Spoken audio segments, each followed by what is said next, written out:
એક તરફ ખેડૂતો માટે સરકાર મોટી વાતો કરી રહી છે, ત્યારે ટેકાના ભાવે મગફળીની ખરીદી તો સરકારે કરી લીધી, પણ ખેડૂતોના પરસેવાના પૈસા તેને ક્યારે મળશે તે હવે જોવું રહ્યું। સમાચારમાં આગળ વાત કરીએ પોરબંદરની। અહીં પોરબંદર મહાનગરપાલિકા શહેરમાં ખુલ્લેઆમ ગંદકી ફેલાવી રહી હોય તેવા દ્રશ્યો સર્જાયા છે। જુબેલી પુલ નીચેથી પાઇપ મારફત આસપાસના વિસ્તારનું ગટરનું ગંદુ પાણી સીધું જ ખાડીમાં ઠાલવવામાં આવી રહ્યું છે। નિયમ મુજબ આ ગંદા પાણીને ટ્રીટમેન્ટ માટે બોખીરા સ્થિત એસટીપી પ્લાન્ટમાં મોકલવાનું હોય છે, પરંતુ આશ્ચર્યની વાત એ છે કે પ્લાન્ટમાં પાણી નાખવાના બદલે પાલિકા શોર્ટકટ અપનાવી રહી છે। આ ગંદુ પાણી ખાડીના મારફતે સુભાષનગર બંદર તરફ જાય છે અને અંતે અરબી સમુદ્રમાં ભળે છે, એટલે કે માત્ર ખાડી જ નહીં પરંતુ દરિયાઈ સૃષ્ટિને પણ મનપા પ્રદૂષિત કરી રહી છે।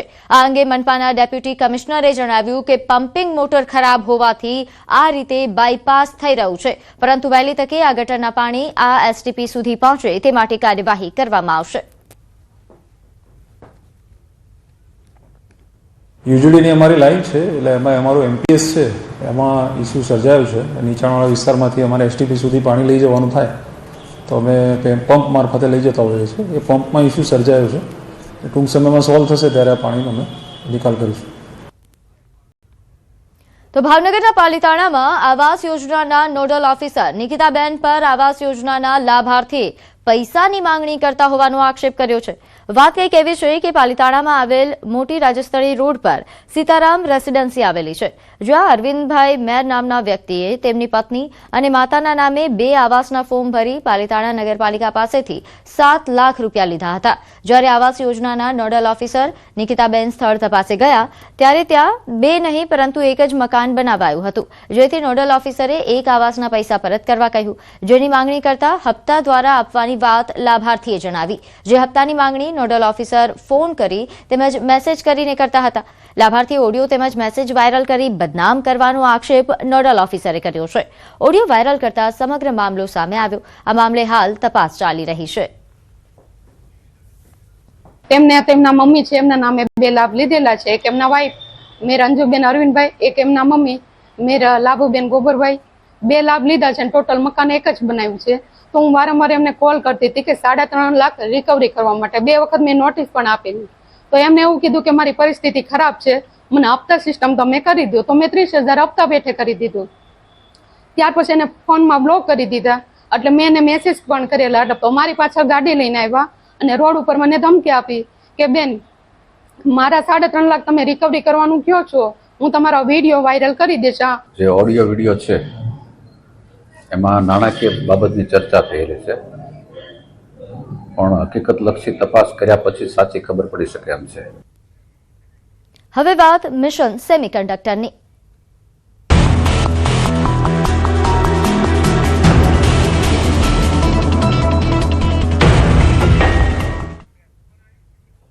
પીએમ મોદી આવશે ગુજરાતના પ્રવાસે, કરોડો રૂપિયાના વિકાસ કાર્યોની ભેટ આપશે। સાણંદમાં પીએમ મોદીનો ભવ્ય રોડ શો પણ યોજાશે। સાણંદમાં 22,516 કરોડની ભેટ આપવાના છે, જ્યાં ખાસ સેમિકન્ડક્ટર એટીએમપી સુવિધાનું તેઓ ઉદ્ઘાટન કરશે। પ્રોજેક્ટની કામગીરીની સમીક્ષા પણ પ્રધાનમંત્રી કરવાના છે। ઉદ્યોગ ક્ષેત્ર માટે આ પ્રોજેક્ટ ગેમ ચેન્જર સાબિત થવાનું છે। હજારો યુવાઓ માટે રોજગારીની નવી તકો ઉપલબ્ધ થશે। હાઈટેક મેન્યુફેક્ચરિંગ ઇકોસિસ્ટમ વિકસશે। ડેટા સેન્ટર ક્ષેત્રે સકારાત્મક પ્રભાવ જોવા મળશે। ગુજરાતના વિકાસ માટે નવી દિશા અને ગતિ લાવનાર પ્રોજેક્ટ છે આ, અને આ પ્રોજેક્ટથી હજારો યુવાનોને સીધી અને પરોક્ષ રોજગારીની તકો ઉપલબ્ધ થવાની છે। રાજ્યમાં ટેકનોલોજી આધારિત રોકાણ વધારવા અને વૈશ્વિક કંપનીઓને આકર્ષવા માટે આ એક મહત્વપૂર્ણ પગલું ગણાય છે।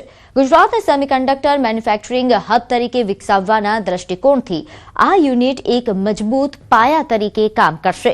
રાજ્યના ઔદ્યોગિક વિકાસમાં નવા અધ્યાયની શરૂઆત તરીકે આ લોકાર્પણને જોવામાં આવી રહ્યું છે। વડાપ્રધાનનો આ પ્રવાસ ગુજરાત માટે વિકાસની નવી દિશા અને ગતિ લાવનાર સાબિત થશે તેવી સરકાર તરફથી આશા વ્યક્ત કરવામાં આવી છે। તો સેમિકન્ડક્ટર એટીએમપી સુવિધાનું ઉદ્ઘાટન પીએમ મોદી કરવાના છે। અને ખાસ કરીને આ પ્રોજેક્ટનું તેઓ નિરીક્ષણ પણ કરવાના હોવાની વિગત પ્રાપ્ત થઈ રહી છે.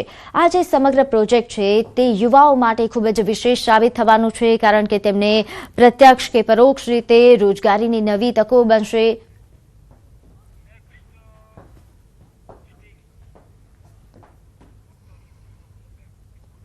આગળ વાત ભક્તિ, ભીડ અને ભરોસાની.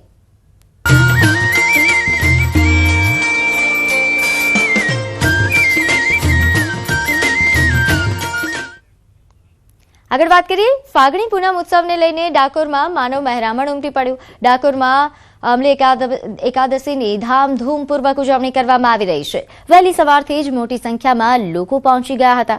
મંગળા આરતીથી જ રણછોડરાયજી મંદિર ખાતે ભાવિક ભક્તોની ભારે ભીડ જોવા મળી, તો અહીં શણગાર આરતી પણ કરાઈ. શણગાર આરતી દરમિયાન સપ્તરંગોની હોળીનો અનોખો ખેલ રમાયો. શ્વેત વસ્ત્ર અને હીરામાણિક જડિત અલંકારોમાં ભગવાનનો ભવ્ય શણગાર કરવામાં આવ્યો. ભક્તો પર સોના ચાંદીના સિક્કા તથા કેસુડાના રંગનો છંટકાવ કરવામાં આવ્યો. ધાણી, ખજૂર, ચણાનો વિશેષ ભોગ ભગવાનને અર્પણ કરવામાં આવ્યો. તો આ પ્રસંગે ગોપાલલાલજી મહારાજની દિવ્ય અને ભવ્ય શોભાયાત્રા નીકળી હતી.